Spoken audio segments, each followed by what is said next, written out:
उरे ਜਿਹੜਾ बड़े लंबे समय तो सिख ਹਿਰਦੇ ਦੇ ਵਿੱਚ ਜਮਹੂਰੀਅਤ ਸਾਡੀ ਜਿਹੜੀ ਭੰਗ ਕੀਤੀ ਗਈ ਹੈ ਭਾਰਤ ਸਰਕਾਰ ਵੱਲੋਂ, ਉਹਦੇ ਬਾਰੇ ਫਿਰ ਸੰਗਤ ਨੂੰ ਜਾਗਰੂਕ ਕਰਨ ਆਏ ਹੈ ਔਰ ਆਪਣੇ ਹੱਕ ਮੰਗਣ ਆਏ ਹੈ। ਸੈਂਟਰ ਦੀ ਸਰਕਾਰ ਸੁਖ ਗੁਰਦੁਆਰਾ ਐਕਟ ਜੋ ਕਿ ਇੱਕ ਪਾਰਲੀਮੈਂਟ ਦਾ ਐਕਟ ਹੈ, ਉਸ ਅਧੀਨ ਉਰੇ ਧਾਰਾ 51 'ਚ ਉਹਨਾਂ ਨੇ ਲਿਖਿਆ ਹੋਇਆ ਹੈ कि members of the board shall be hold office for 5 years from the date of the constitution or until the constitution of a new board whichever is later। ਹੁਣ ਇਹ ਧਾਰਾ 51 ਅਧੀਨ ਕਲੀਅਰਲੀ ਕਿਹਾ ਕਿ 5 ਸਾਲ ਦੀ ਮੈਂਬਰਸ਼ਿਪ ਹੁੰਦੀ ਹੈਗੀ ਹੈ। 5 ਸਾਲ 2016 'ਚ ਖਤਮ ਹੋ ਗਏ, 2021 'ਚ 10 ਸਾਲ ਖਤਮ ਹੋ ਗਏ, ਅਸੀਂ 11ਵੇਂ ਸਾਲ ਦੇ ਵਿੱਚ ਅੱਜ ਬੈਠੇ ਹਾਂ ਤੇ ਸਾਡੀ ਚੋਣ ਬਿਲਕੁਲ ਨਹੀਂ ਹੋ ਰਹੀ ਹੈਗੀ। 1920 ਦੇ ਵਿੱਚ ਸਾਡੇ ਗੁਰੂ ਘਰਾਂ ਦਾ ਮੋਰਚੇ ਸ਼ੁਰੂ ਹੋਏ ਸੀ, ਜਦ ਅਕਾਲ ਤਖਤ ਸਾਹਿਬ ਤੇ ਗਰੀਬ ਸਿੱਖਾਂ ਨੂੰ ਆਪਣੇ ਪ੍ਰਸ਼ਾਦ ਵੰਡਣ ਤੋਂ ਮਨਾ ਕੀਤਾ ਗਿਆ ਸੀ। ਜਾਤ ਪਾਤ, ਹਿੰਦੂ ਧਰਮ, ਬੁੱਧ, ਇਹ ਮਹੰਤਗਿਰੀ ਸਿਸਟਮ ਉਰੇ ਵਸਿਆ ਹੋਇਆ ਸੀਗਾ ਔਰ ਉਸ ਅਧੀਨ ਉਹਨਾਂ ਨੂੰ ਪ੍ਰਸ਼ਾਦ ਦੇਣ ਤੋਂ ਮਨਾ ਕਰਤਾ। ਤੇਜਾ ਸਿੰਘ ਜੀ ਭੁੱਚਰ ਉਸ ਸਮੇਂ ਨਿਯੁਕਤ ਕੀਤੇ ਗਏ ਸਾਡੇ ਅਕਾਲ ਤਖਤ ਦੇ ਜਥੇਦਾਰ ਔਰ ਉਹਨਾਂ ਅਧੀਨ ਸਾਰੇ ਸਿੱਖਾਂ ਨੂੰ ਸੱਦਾ ਦੇ ਕੇ ਸ਼੍ਰੋਮਣੀ ਗੁਰਦੁਆਰਾ ਪ੍ਰਬੰਧਕ ਕਮੇਟੀ ਦਾ ਐਲਾਨ ਕੀਤਾ ਗਿਆ ਔਰ ਇਹ ਐਲਾਨ ਕਰਨ ਤੋਂ ਬਾਅਦ ਸਰਕਾਰਾਂ ਸਾਡੇ ਬਰਖਲਾਫ ਤੁਰੀਆਂ।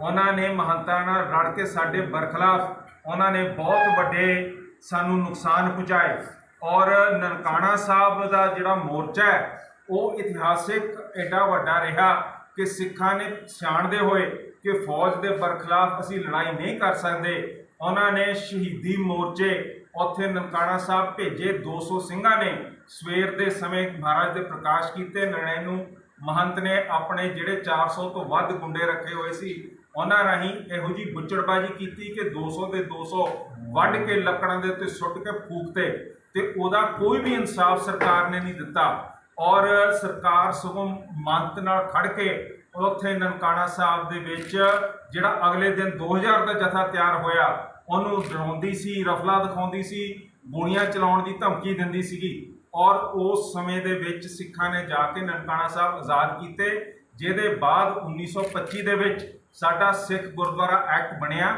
ਜਿਸ ਅਧੀਨ ਸਭ ਤੋਂ ਪਹਿਲੀ ਵਾਰੀ ਇਸ ਭਾਰਤ ਦੇ ਵਿੱਚ ਅੱਖਾਂ 'ਚ ਧੂੜ ਪਾਉਣ ਵਾਲੀ ਗੱਲ ਹੈ। ਜੇ ਤੁਸੀਂ ਇਸ ਗੱਲਾਂ ਨੂੰ ਉਭਾਰੋਗੇ, ਤੁਰੋਗੇ ਤਾਂ ਤੁਸੀਂ ਸਿੱਖ ਸੰਗਤ ਦਾ ਕਤਲ ਕਰ ਰਹੇ ਹੋ, ਕਿਉਂਕਿ ਇਹ ਚੋਣ ਇਹਨਾਂ ਦੇ ਹੱਥ 'ਚ ਹੋਣੀ ਨਹੀਂ ਚਾਹੀਦੀ।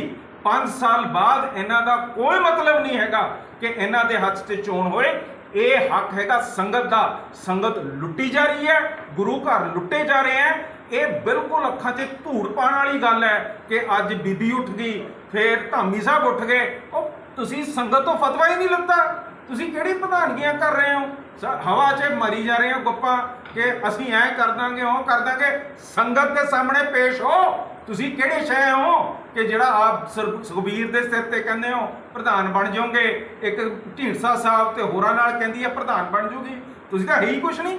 ਸੰਗਤ ਨੇ ਬਣਾਉਣਾ ਹੈ ਤੁਹਾਨੂੰ, ਸੰਗਤ ਕੋਲੇ ਆਓ, ਫਤਵਾ ਲਓ ਤੇ ਜੋ ਉਹਦੇ ਬਾਅਦ ਜਿਹੜਾ ਮਰਜ਼ੀ ਬਣੇ। ਪੋਲੀਟੀਕਲ ਪਾਰਟੀਆਂ ਨੂੰ ਜਿਹੜੀਆਂ ਐਸਜੀਪੀਸੀ ਦੀ ਇਲੈਕਸ਼ਨ 'ਚ ਹਿੱਸਾ ਲੈਣਾ ਚਾਹੀਦਾ, ਜਿੱਦਾਂ ਸ਼੍ਰੋਮਣੀ ਅਕਾਲੀ ਦਲ ਇੱਕ ਪੋਲੀਟੀਕਲ ਪਾਰਟੀ ਹੈ, ਲੇਕਿਨ ਐਸਜੀਪੀਸੀ ਵੀ ਇੱਕ ਕਿਸਮ ਦੀ ਉਹਨਾਂ ਨੇ ਆਪਣੀ ਅਧੀਨ ਹੀ ਕੀਤੀ ਹੈ। ਤੁਸੀਂ ਕੀ ਸਮਝਦੇ ਹੋ? ਐਸਜੀਪੀਸੀ ਦੇ ਵਿੱਚ ਹਰੇਕ ਸਿੱਖ ਦਾ ਹੱਕ ਹੈਗਾ ਔਰ ਜੇ ਉਹ ਇਕੱਠੇ ਹੋ ਕੇ ਇੱਕ ਮਤ ਆਪਣੇ ਮੈਨੀਫੈਸਟੋ ਤਿਆਰ ਕਰਨੇ ਆ, ਉਸ ਅਧੀਨ ਲੜਨਾ ਚਾਹੁੰਦੇ ਆ, ਇਹ ਉਹਨਾਂ ਦਾ ਹੱਕ ਹੈਗਾ। ਇਹ ਕੋਈ ਮਤਲਬ ਨਹੀਂ ਹੈਗਾ ਕਿ ਉੱਥੇ ਪਾਰਟੀ ਨਹੀਂ ਹੋ ਸਕਦੀ ਹੈ। ਇਹ ਸਾਰੀ ਸੋਚ ਸਮਝ ਕੇ ਸਿੰਘ ਸਭਾ ਨੇ ਇਸ ਚੋਣ ਸਿਸਟਮ ਬਣਾਇਆ ਸੀ। ਕੋਈ ਕਹਿ ਦਿੰਦਾ ਪਰਚੀਆਂ ਪਾ ਲਓ, ਕੋਈ ਕਹਿ ਦਿੰਦਾ ਐਂ ਕਰ ਲਓ, ਉਹ ਕਰ ਲਓ। ਇਲੈਕਸ਼ਨ ਤੋਂ ਵਧੀਆ ਸਿਸਟਮ ਕੋਈ ਹੈ ਨਹੀਂ, ਚਾਹੇ ਇਹ ਐਡਵਰਸਰੀਅਲ ਸਿਸਟਮ ਹੈ, ਚਾਹੇ ਇਸ 'ਚ ਬਹੁਮਤ ਹੋ ਜਾਏ, ਚਾਹੇ ਇੱਕਮਤ ਹੋ ਕੇ ਕਰ ਲੈਣ, ਜੋ ਵੀ ਚਾਹਣਾ ਇਹ ਇਲੈਕਸ਼ਨ ਰਾਹੀਂ ਹੁੰਦਾ ਹੈਗਾ। ਮੈਂ ਬਿਲਕੁਲ ਨਹੀਂ ਮੰਨਦਾ ਹੈਗਾ ਕਿ ਇਸ ਦੇ ਵਿੱਚ ਕੋਈ ਹੋਰ ਤੌਰ ਤਰੀਕਾ ਗੁਰੂ ਘਰ ਦੀ ਸੰਭਾਲ 'ਚ ਹੋਣਾ ਚਾਹੀਦਾ, ਪਰ ਇਹ ਚੋਣ ਲਗਾਤਾਰ ਟਾਈਮ ਸਿਰੇ ਹੋਣੇ ਚਾਹੀਦੇ ਹੈ। ਜੇ ਲਗਾਤਾਰ ਟਾਈਮ ਸਿਰੇ ਨਹੀਂ ਹੁੰਦੇ ਫਿਰ ਜਿਹਦੇ ਹੱਥ 'ਚ ਚੋਣ ਕਰਾਉਣਾ ਹੈ ਉਹਦਾ ਹੱਥ ਹਾਵੀ ਹੋ ਜਾਂਦਾ ਹੈ 5 ਸਾਲ ਬਾਅਦ ਹੋਮ ਮਿਨਿਸਟਰੀ ਬੀਜੇਪੀ ਸੈਂਟਰ ਇਹ ਗੁਰੂ ਘਰ ਦੇ ਉੱਤੇ ਕਬਜ਼ਾ ਕਰ ਲੈਂਦੀ ਹੈ, ਕਿਉਂਕਿ ਉਹ ਇਲੈਕਸ਼ਨ ਬੰਦ ਕਰਕੇ ਜਿਨ੍ਹਾਂ ਨੇ ਹੁਣ ਜਿਵੇਂ ਭਿੜ ਰਹੇ ਹੈਗੇ ਆ, ਇੱਕ ਪਾਸੇ ਬੀਬੀ ਤੇ ਇੱਕ ਪਾਸੇ ਧਾਮੀ ਸਾਹਿਬ, ਉਹ ਸੈਂਟਰ ਨੂੰ ਇਹੀ ਆਸ ਰੱਖਦੇ ਆ ਕਿ ਜੀ ਚੋਣ ਨਾ ਕਰਾਇਓ, ਅਸੀਂ ਜੋ ਤੁਸੀਂ ਕਹਿੰਦੇ ਹੋ ਕਰ ਦਾਂਗੇ, ਅਸੀਂ ਆਪਸ 'ਚ ਭਿੜ ਕੇ ਬਣ ਜਾਾਂਗੇ, ਪਰ ਟੇਕਣਗੇ ਉੱਥੇ। ਸੋ ਇਹਦੇ ਵਿੱਚ ਪਾਰਟੀਬਾਜ਼ੀ ਹੋਣਾ ਨਾ ਹੋਣਾ ਇਹ ਸੰਗਤ ਦੀ ਮਰਜ਼ੀ ਹੈ, ਜਿਵੇਂ ਕੈਂਡੀਡੇਟ ਖੜਦੇ ਆ ਉੱਦਾਂ ਹੁੰਦੀ ਹੈ। ਜਿੱਥੇ ਤੱਕ ਭਾਰਤ ਦਾ ਸੰਵਿਧਾਨ ਦੀ ਗੱਲ ਹੈਗੀ ਹੈ, ਮੈਂ ਪੁੱਛਣਾ ਚਾਹੁੰਦਾ 1984 'ਚ ਸਾਡੇ ਸਭ ਤੋਂ ਵੱਡੇ ਧਾਰਮਿਕ ਚਿੰਨ੍ਹ ਦੇ ਉੱਤੇ ਹਮਲਾ ਕੀਤਾ, ਆਪਰੇਸ਼ਨ ਵੁਡਰੋਜ਼ ਕਰਕੇ ਸਿੱਖਾਂ ਦਾ ਕਤਲੇਆਮ ਕੀਤਾ। ਉੱਥੇ ਦਿੱਲੀ 'ਚ ਉਹ ਗੋਲਕ ਦਾ ਫਾਇਦਾ ਨਹੀਂ ਲੈਣ ਦੇ ਰਹੇ, ਅਮੀਰ ਹੀ ਧਨਾੜੀ ਬਣੀ ਜਾ ਰਹੇ ਹੈਗੇ ਆ। ਇਹ ਸਾਰੀਆਂ ਕੁੜੈਤਾਂ ਜੇ ਆਪਾਂ ਜਮਹੂਰੀਅਤ ਤਰੀਕੇ ਨਾਲ ਆਪਣਾ ਗੁਰੂ ਘਰ ਸੰਭਾਲ 'ਚ ਲੈ ਕੇ ਆਈਏ ਤੇ ਇਹ ਆਪਾਂ ਆਪ ਸਾਫ਼ ਕਰ ਸਕਦੇ ਹਾਂ। ਹੁਣ ਕੀ ਹੋ ਰਿਹਾ ਕਿ 328 ਸਰੂਪ ਲਾਪਤਾ ਹੈ। ਜੇ ਤੁਹਾਡੇ ਘਰੋਂ ਤੁਹਾਡੇ ਮਾਪੇ ਕੋਈ ਚੱਕ ਕੇ ਲੈ ਜੇ, ਤੁਸੀਂ ਘੱਟੋ ਘੱਟ ਰਿਪੋਰਟ ਤਾਂ ਲਿਖਾਓਗੇ, ਪੁਲਿਸ ਉਹਨਾਂ ਦੀ ਪੜਤਾਲ ਕਰੂਗੀ, ਤੁਸੀਂ ਆਪਦੇ ਮਾਪਿਆਂ ਦੇ ਪਿੱਛੇ ਜਾ ਕੇ ਕੁਝ ਪੁੱਛੋਗੇ। ਪਰ ਅੱਜ ਗੁਰੂ ਗ੍ਰੰਥ ਸਾਹਿਬ ਇੱਕ ਲਾਵਾਰਿਸ ਬਣ ਚੁੱਕੇ ਹਨ, ਜਿਨ੍ਹਾਂ ਦੇ 328 ਸਰੂਪਾਂ ਦਾ ਕੋਈ ਪਤਾ ਹੀ ਨਹੀਂ ਲੱਗ ਰਿਹਾ ਹੈਗਾ ਤੇ ਨਾ ਕੋਈ ਲੈਣ ਜਾ ਰਿਹਾ ਹੈਗਾ। ਅਸੀਂ ਕੇਸ ਪਾਏ ਹੋਏ ਆ, ਹੋਰਾਂ ਨੇ ਕੇਸ ਪਾਏ ਹੋਏ ਆ, ਪਰ ਸ਼੍ਰੋਮਣੀ ਕਮੇਟੀ ਨੂੰ ਗੁਰੂ ਸਾਹਿਬ ਨਾਲ ਕੋਈ ਵਾਹ ਹੀ ਨਹੀਂ ਰਹਿ ਗਿਆ। ਉਹਨਾਂ ਨੂੰ ਕੋਈ ਪੜਤਾਲ ਹੀ ਨਹੀਂ ਕਰਨੀ, ਨਾ ਲੱਭਣੇ ਆ। ਬਰਗਾੜੀ ਦੇ ਵਿੱਚ 2 ਗੁਰੂ ਸਾਹਿਬਾਨਾਂ ਦੇ ਸਰੂਪ ਜਿਹੜੇ ਪਾੜ ਕੇ ਸਾੜ ਕੇ ਗੰਦੀਆਂ ਨਾਲੀਆਂ 'ਚ ਸੁੱਟੇ, ਉਸ ਤਹਿਤ 2 ਸਾਡੇ ਸ਼ਹੀਦ ਹੋ ਗਏ, ਬੇਅੰਤ ਫੱਟੜ ਹੋ ਗਏ। ਪੰਜਾਬ ਦੇ ਵਿੱਚ ਮਾਹੌਲ ਇਹੋ ਜਿਹਾ ਬਣ ਗਿਆ ਕਿ ਆਪਸ ਦੇ ਵਿੱਚ ਅਸੀਂ ਸ਼ੱਕ ਨਾਲ ਦੇਖਦੇ ਹਾਂ, ਗੁਰੂ ਘਰਾਂ ਤੇ ਹਮਲੇ ਹੁੰਦੇ ਆ। ਫਿਰ ਇਹ ਸਰਕਾਰ ਅੰਨੀ ਬੋਲੀ ਹੈ, 328 ਸਰੂਪ ਗਾਇਬ ਹੈ ਤੇ ਇਹਨਾਂ ਨੇ ਉਹਦੇ ਪਿੱਛੇ ਕੋਈ ਇਨਵੈਸਟੀਗੇਸ਼ਨ ਹੀ ਨਹੀਂ ਕੀਤੀ। ਜੇ ਕਿਤੇ ਗੁਰੂ ਸਾਹਿਬ ਦੇ ਮਾੜੇ ਹਾਲ ਹੋ ਗਏ, ਉਹਨਾਂ ਤੇ ਹਮਲੇ ਹੋ ਗਏ, ਜਨਤਕ ਤੌਰ ਤੇ ਸਾਨੂੰ ਪਤਾ ਲੱਗਿਆ, ਫਿਰ ਸਿੱਖਾਂ ਨੇ ਆਪਣੇ ਆਪ ਜਾ ਕੇ ਫਿਰ ਗੁਰੂ ਸਾਹਿਬ ਦਾ ਦੇਖ ਰੇਖ ਕਰਨਾ ਹੈ। ਪੁਲਿਸ ਤਾਂ ਕਰਨ ਨੂੰ ਤਿਆਰ ਹੀ ਨਹੀਂ, ਇਨਵੈਸਟੀਗੇਸ਼ਨ ਹੀ ਨਹੀਂ ਕੀਤੀ। ਇੰਨੇ ਸਾਲ ਹੋ ਗਏ, 7 ਸਾਲ ਹੋ ਗਏ, ਉਹਦੀ ਇਨਵੈਸਟੀਗੇਸ਼ਨ ਨਹੀਂ ਕੀਤੀ ਹੈਗੀ। ਫਿਰ ਇਹ ਗੁਰੂ ਘਰ ਕਿਵੇਂ ਚੱਲ ਰਿਹਾ ਹੈ? ਸਾਡੇ ਅੱਖਾਂ 'ਚ ਧੂੜ ਪਾਈ ਜਾ ਰਹੀ ਹੈ ਕਿ ਉਰੇ ਚੋਣ ਹੋ ਰਹੇ ਹੈ। ਕਿਹੜੇ ਚੋਣ ਹੋ ਰਹੇ ਆ? ਕੋਈ ਚੋਣ ਨਹੀਂ ਹੈਗੇ। ਅਸੀਂ 9 ਤਰੀਕ ਨੂੰ ਇਹ ਚੋਣਾਂ ਦੇ ਬਰਖਲਾਫ ਉੱਥੇ ਪ੍ਰੋਟੈਸਟ ਕਰਾਂਗੇ ਤੇ ਉੱਥੇ ਅਸੀਂ ਇਹ ਜਿਹੜੀ ਕਮੇਟੀ ਆ ਜਿਹਦੀ ਟਰਮ ਖਤਮ ਹੋ ਚੁੱਕੀ ਹੈ ਕਦੋਂ ਦੀ, ਇਹ ਭ੍ਰਿਸ਼ਟ ਹੈ, ਭੰਗ ਹੈ, ਖਤਮ ਹੈ, ਇਹਦੇ ਵਿੱਚ ਕੁਝ ਨਹੀਂ ਪਿਆ ਹੈਗਾ। ਇਹ ਗੁਰੂ ਘਰਾਂ ਨਾਲ, ਗੁਰੂ ਘਰ ਦੀ ਜਾਇਦਾਦਾਂ ਨਾਲ, ਸਿੱਖ ਸੰਗਤ ਦੀ ਭਾਵਨਾਵਾਂ ਨਾਲ, ਸਾਡੀ ਜਮਹੂਰੀਅਤ ਨਾਲ ਭਾਰਤ ਦੇਸ਼ ਇੱਕ ਐਡਾ ਵੱਡਾ ਕਾਂਡ ਕਰ ਰਿਹਾ ਹੈਗਾ। ਲਾਹਨਤ ਹੈ ਹੋਮ ਮਿਨਿਸਟਰ ਤੇ, ਲਾਹਨਤ ਹੈ ਪ੍ਰਾਈਮ ਮਿਨਿਸਟਰ ਤੇ, ਜਿਹੜੇ ਗੁਰੂ ਘਰਾਂ ਦੇ ਵਿੱਚ ਇਹੋ ਜਿਹੇ ਬੰਦੇ ਪਲਨ ਦੇ ਰਿਹਾ ਹੈਗਾ, ਜਿਨ੍ਹਾਂ ਨੇ ਇੰਨੇ ਮਾੜੇ ਕੰਮ ਕੀਤੇ ਆ। 10-10 ਕਰੋੜ ਰੁਪਏ ਆਪਣੇ ਸੀਏ ਬਣ ਕੇ ਉਰੇ ਲਿੱਤੇ ਹੋਏ ਤੇ ਲਿਖਤ ਬਿਆਨ ਦਿੱਤੇ ਆ ਆ ਜਿਹੜੇ ਕਮੇਟੀ ਨੇ ਇਕੱਠੇ ਕੀਤੇ ਆ ਕਿ ਮੈਂ ਇੱਕ ਦਿਨ ਵੀ ਕੰਮ ਨਹੀਂ ਕੀਤਾ। 10 ਕਰੋੜ ਗੁਰੂ ਘਰ ਦਾ ਇਹ ਲੁੱਟ ਕੇ ਲੈ ਗਏ। ਕਿ ਗਰੀਬਾਂ ਨੂੰ ਨਹੀਂ ਸੀ ਅਸੀਂ ਦੇ ਸਕਦੇ ਹੈਗੇ?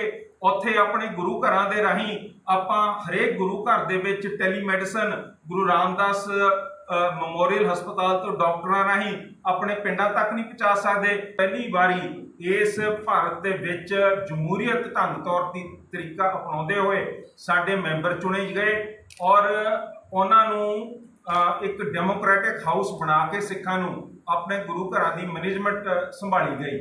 ਹੁਣ ਐਡੀ ਸ਼ਹਾਦਤ ਤੋਂ ਬਾਅਦ ਜਿੱਥੇ ਨਨਕਾਣਾ ਸਾਹਿਬ ਆ ਕੇ ਮਹਾਤਮਾ ਗਾਂਧੀ ਨੇ ਖੁਦ ਕਿਹਾ ਕਿ ਭਾਰਤ ਦੀ ਆਜ਼ਾਦੀ ਦੀ ਪਹਿਲੀ ਲੜਾਈ ਜਿੱਤੀ ਗਈ ਹੈ ਤੇ ਉੱਥੇ ਉਹਨੇ ਇਹ ਵੀ ਸਲਾਹ ਦਿੱਤੀ ਕਿ ਸਿੱਖੋ ਤੁਸੀਂ ਆਪਣੇ ਗੁਰੂ ਘਰ ਆਜ਼ਾਦ ਕਰਨ ਦੀ ਥਾਂ ਦੇਸ਼ ਆਜ਼ਾਦ ਕਰਨ ਦੀ ਲੜਾਈ ਉੱਥੇ ਕਰੋ ਔਰ ਆਪਣੇ ਇਹ ਮੋਰਚੇ ਛੱਡ ਦਿਓ। ਪਰ ਉੱਥੇ ਝੱਬਰ ਸਾਹਿਬ ਸਾਡੇ ਜਿਹੜੇ ਨਨਕਾਣਾ ਸਾਹਿਬ ਸੀਗੇ ਉਹਨਾਂ ਨੇ ਜਵਾਬ ਦਿੱਤਾ, ਕਹਿੰਦਾ ਗਾਂਧੀ ਜੀ ਅੱਜ ਤਾਂ ਜਿਹੜੇ ਸਾਡੇ ਗੁਰੂ ਘਰ ਹੈ ਮਹੰਤਾਂ ਦੇ ਹੱਥ 'ਚ ਹੈ, ਸਰਕਾਰ ਬਰਤਾਨੀਆ ਦੀ ਹੈ, ਉਹਨਾਂ ਨੂੰ ਕੋਈ ਫਰਕ ਨਹੀਂ ਪੈਂਦਾ ਹੈਗਾ ਚਾਹੇ ਇਹ ਮਹੰਤ ਉੱਥੇ ਹੋਣ ਜਾਂ ਸਿੱਖਾਂ ਦੀ ਕਮੇਟੀ ਬਣੇ। ਪਰ ਜਿੱਦਣ ਹਿੰਦੂ ਰਾਸ਼ਟਰ ਬਣ ਗਿਆ ਤਾਂ ਉਸ ਤੋਂ ਬਾਅਦ ਜਿਹੜੇ ਮਹੰਤ ਸਾਡੇ ਗੁਰੂ ਘਰਾਂ ਦੇ ਵਿੱਚ ਹਿੰਦੂ ਧਰਮ ਨਾਲ ਵਾਹ ਵਾਸਤਾ ਰੱਖਦੇ ਆ ਉਹਨਾਂ ਨੂੰ ਹਿਲਾਉਣ ਵਾਲਾ ਕੋਈ ਨਹੀਂ ਜੰਮੂਗਾ। ਅੱਜ ਤੁਸੀਂ ਦੇਖ ਸਕਦੇ ਹੋ ਕਿ ਜਿਹੜੇ ਸੈਂਟਰ ਦੀ ਸਰਕਾਰ ਦੇ ਟਾਊਟ ਹੈ ਉਹਨਾਂ ਦੇ ਥੱਲੇ ਚੱਲਦੇ ਆ, ਉਹਨਾਂ ਦੇ ਅਧੀਨ ਚੱਲਦੇ ਆ, ਉਹਨਾਂ ਨੂੰ ਸਿੱਖਾਂ ਦੀਆਂ ਵੋਟਾਂ ਤੋਂ ਕੋਈ ਮਤਲਬ ਨਹੀਂ ਹੈਗਾ। ਆ ਲੜਾਈਆਂ ਆਪਸ 'ਚ ਪਾਈਆਂ ਹੋਈਆਂ। ਬੀਬੀ ਇੱਕ ਧਿੜ ਦੀ ਕਹਿੰਦੀ ਹੈ ਕਿ ਮੈਂ ਬਣੂੰਗੀ, ਇੱਕ ਪਾਸਿਓਂ ਸੁਖਬੀਰ ਬਾਦਲ, ਮਜੀਠਾ ਤੇ ਧਾਮੀ ਸਾਹਿਬ ਕਹਿੰਦੇ ਆ ਕਿ ਅਸੀਂ ਆਪਣਾ ਪ੍ਰਧਾਨ ਬਣਾਵਾਂਗੇ। ਪਰ ਇਹ ਕਿਹੋ ਜੀ ਚੋਣ ਹੋਈ ਪ੍ਰਧਾਨ ਦੀ, ਜਦ ਤੁਸੀਂ ਸੰਗਤ ਤੋਂ ਹੀ ਨਹੀਂ ਫਤਵਾ ਲੈਣਾ। 5 ਸਾਲ ਦਾ ਸਮਾਂ ਸੀਗਾ, 5 ਸਾਲ ਨਿਭ ਗਏ, ਸੰਗਤ ਕੋਲੇ ਤੁਸੀਂ ਫਤਵਾ ਲਿੱਤਾ ਨਹੀਂ, ਆਪਸ 'ਚ ਭਿੜੀ ਜਾਂਦੇ ਹੋ ਤੇ ਅਖਬਾਰਾਂ ਚੱਕੀਆਂ ਜਾਂਦੀਆਂ ਕਿ ਭਾਈ ਤੁਸੀਂ ਹੁਣ ਕੀ ਹੋਊਗਾ, ਓਪੋਜੀਸ਼ਨ ਹੋ ਗਈ, ਇਹ ਹੋ ਗਿਆ, ਉਹ ਹੋ ਗਿਆ। ਕੱਖ ਨਹੀਂ ਹੋਇਆ। ਇਹਨਾਂ ਦੇ ਆਪਸ 'ਚ ਲੜਾਈ ਹੈਗੀ ਹੈ। ਗੁਰੂ ਘਰ ਦੇ ਉਹੀ ਨੁਕਸਾਨ ਚੱਲ ਰਹੇ ਆ। 328 ਸਰੂਪ ਅੱਜ ਵੀ ਨਹੀਂ ਪਤਾ ਕਿੱਥੇ ਹੈਗੇ ਆ। ਉਹਦਾ ਕੋਈ ਇਨਸਾਫ ਨਹੀਂ ਦਿੱਤਾ। ਬੀਬੀ ਪ੍ਰਧਾਨ ਸੀ, ਉਦੋਂ ਨਹੀਂ ਉਹਨੇ ਕੇਸ ਪਾਇਆ। ਜਿਹੜਾ ਕੋਹਲੀ ਸੀਗਾ, ਉਹਨੇ ਵਾਅਦਾ ਕੀਤਾ ਸੀ ਕਿ ਮੈਂ ਕੋਹਲੀ ਦੇ ਉੱਤੇ ਕੇਸ ਪਾਉਂਗੀ, ਉਹ ਵਾਅਦੇ ਤੋਂ ਮੁੱਕਰ ਗਈ। ਕਹਿੰਦੀ ਮੈਂ ਲਿਫਾਫਾ ਕਲਚਰ ਤੋਂ ਬਾਹਰ ਹੈ, ਜੇ ਤੈਨੂੰ ਲਿਫਾਫੇ 'ਚੋਂ ਕੱਢਿਆ ਤੂੰ ਤਾਂ ਹੀ ਬਣੀ ਸੀਗੀ। ਤੇ ਹੁਣ ਕਹਿੰਦੀ ਹੈ ਕਿ ਮੈਂ ਬਾਹਰ ਹੈ। ਬਾਹਰ ਕਿਵੇਂ ਹੈ? ਤੇਰੀ ਵਾਰੀ ਨਹੀਂ ਆਈ, ਤੂੰ ਰੁੱਸੀ ਹੋਈ ਹੈ। ਔਰ ਇਹ ਜਿਹੜੀਆਂ ਸਾਡੇ ਗੁਰੂ ਘਰ ਦੇ ਵਿੱਚ ਕੁੜੈਤਾਂ ਆਈਆਂ, ਜ਼ਮੀਨਾਂ ਜਾਇਦਾਦਾਂ ਘੱਟ ਰੇਟਾਂ ਤੇ ਆਪਣੇ ਚਹੇਤਿਆਂ ਨੂੰ ਠੇਕੇ ਤੇ ਦਿੱਤੀਆਂ ਹੋਈਆਂ, ਨੁਕਸਾਨ ਹੋ ਰਿਹਾ ਗੁਰੂ ਘਰ ਦਾ। ਆਪਦੇ ਬੱਚੇ ਗੁਰੂ ਰਾਮਦਾਸ ਮੈਡੀਕਲ ਕਾਲਜ 'ਚ ਫ੍ਰੀ ਦੀਆਂ ਟਿਊਸ਼ਨਾਂ ਤੇ ਪੜ੍ਹਾ ਰਹੇ ਹੈਗੇ ਆ। ਗਰੀਬਾਂ ਨੂੰ ਉਹ ਗੋਲਕ ਦਾ ਫਾਇਦਾ ਨਹੀਂ ਲੈਣ ਦੇ ਰਹੇ, ਅਮੀਰ ਹੀ ਧਨਾੜ ਹੀ ਬਣੀ ਜਾ ਰਹੇ ਹੈਗੇ ਆ। ਇਹ ਸਾਰੀਆਂ ਕੁੜੈਤਾਂ ਜੇ ਆਪਾਂ ਜਮਹੂਰੀ